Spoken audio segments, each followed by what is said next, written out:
शेतकरी बंधूंनो नमस्कार. कापूस पिकाची लागवड केली. कापूस पिकावरती वेगवेगळ्या किडींचा आणि रोगांचा प्रादुर्भाव होत असतो.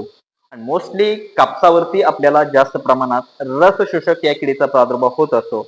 आणि एकूणच या किडीचा प्रादुर्भाव झाल्यानंतर आपल्याला त्या कापसावरती, त्या पानावरती, त्या फुलावरती कोणकोणती लक्षणे दिसून येतात आणि लक्षणे दिसून आल्यानंतर किंवा लक्षणे दिसायच्या अगोदर त्या किडीचा प्रादुर्भाव होण्याच्या अगोदर कोणती काळजी प्रत्येक शेतकरी बांधवांनी घेणं गरजेचं आहे. सर्व गोष्टींची चर्चा आपण या व्हिडिओच्या माध्यमातून बघणार आहे. व्हिडिओ अगदी शेवटपर्यंत बघा.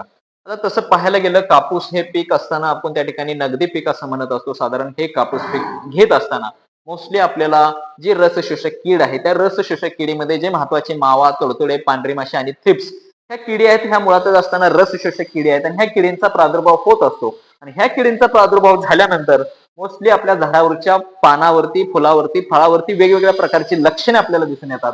त्याच्यामधलं पहिलं जे लक्षण आहे ते पानांचा जो हिरवेपणा आहे तो नष्ट होतो आणि एकूणच त्या झाडाची वाढ आहे ती त्या ठिकाणी आपल्याला पूर्णपणे थांबलेली दिसून येते. त्याच्यानंतर कालांतराने जास्त प्रमाणात प्रादुर्भाव ह्या रस शोषक किडींचा झाल्यानंतर झाडाची जी पाने आहेत ते पिवळी पडतात आणि कालांतराने त्या झाडाची पानाची गळ होऊन ते झाड आपल्याला बुंड झालेलं दिसून येतं. त्याच्यानंतर जास्त प्रमाणात अजून प्रादुर्भाव वाढला तर ती जी रस शोषक किडी आहे त्या रस शोषक किडीच्या शरीरामधून एक चिकट द्रव स्रवत असतो आणि तो चिकट द्रव आपल्या झाडाच्या पानावरती, पानाच्या खाली किंवा वरती आपल्याला तो स्रवलेला दिसून येतो. आणि त्या चिकट द्रवावरती किंवा त्या स्रवलेल्या द्रवावरती आपल्याला काळ्या बुरशीची म्हणजे सुटी मॉल बुरशीची ग्रोथ आपल्याला त्या ठिकाणी दिसून येते. आणि कालांतराने झाडाचं एकूणच उत्पादन, फुलधारणा, फळधारणा आपल्याला कमी दिसून येते. आणि साधारण उत्पादनामध्ये आपल्याला 20 ते 30% घट दिसून येते. आणि एकूणच ही वेगवेगळ्या प्रकारची लक्षणे आपल्याला कापूस पिकावरती रस शोषक किडीचा प्रादुर्भाव झाल्यानंतर दिसून येतो. आता मोस्टली ज्या ह्या वेगवेगळ्या रस शोषक किडी आहेत त्याच्यामधली ही जी आहे मावा, साधारण मावा या किडीचा प्रादुर्भाव आपल्याला झाडाच्या पानावरती असेल, पानांच्या खालच्या बाजूला आपल्याला दिसून येते. आणि जेव्हा ह्याचा अटॅक होतो तेव्हा आपल्याला साधारण वेगवेगळी लक्षणे जे वरती बघितले आहेत त्याच्याप्रमाणे आपल्याला दिसून येतात. त्यानंतर तुडतुडे किंवा त्याला आपण जॅसेल्स असं म्हणत असतो. साधारण पानाची कडावरती ह्याचा जास्त प्रमाणात प्रादुर्भाव होत असतो.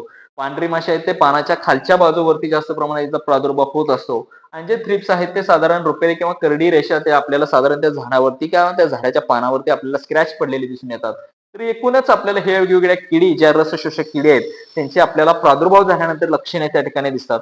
आता ह्या किडींचं नियंत्रण आपल्याला करायचं असेल तर वेगवेगळ्या गोष्टी, वेगवेगळ्या मॅनेजमेंट प्रॅक्टिसेस किंवा वेगवेगळ्या व्यवस्थापन पद्धती आपल्याला त्या ठिकाणी वापरून आपण चांगल्या पद्धतीने ह्या रस शोषक किडींचं नियंत्रण करू शकतो. सुरुवातीला जर पाहायला गेलं तर संतुलित खताचे व्यवस्थापन केलं, नत्राची मात्रा न देता, जेणेकरून ते झाडाची शाखीय वाढ न होता व्यवस्थित संतुलित खताचं व्यवस्थापन त्या ठिकाणी केलं तर आपल्याला चांगला रिझल्ट दिसून येतो. योग्य अंतरावरती लागवड केली जेणेकरून त्या झाडामध्ये प्रत्येक प्लांटमध्ये चांगली मोकळी वातावरण, मोकळी हवेशीर खेळती वातावरण राहिलं तर त्या ठिकाणी आपल्याला नियंत्रण चांगल्या पद्धतीने होऊ शकतं. शक्यतो अति पाणी आहे ते त्या ठिकाणी देणं गरजेचं आहे, ते टाळावं शक्यतो. त्यानंतर यांत्रिकी म्हणजेच आपल्याला त्या ठिकाणी वेगवेगळे जे मार्केट्समध्ये ट्रॅप्स असतात त्याच्यामध्ये पिवळे चिकट सापळे असते जे की एलोस्टिकी ट्रॅप आहे ते साधारण 10 ते 12 प्रति एकर या प्रमाणात त्या ठिकाणी लावणं प्रत्येक शेतकरी बांधवांना गरजेचं आहे.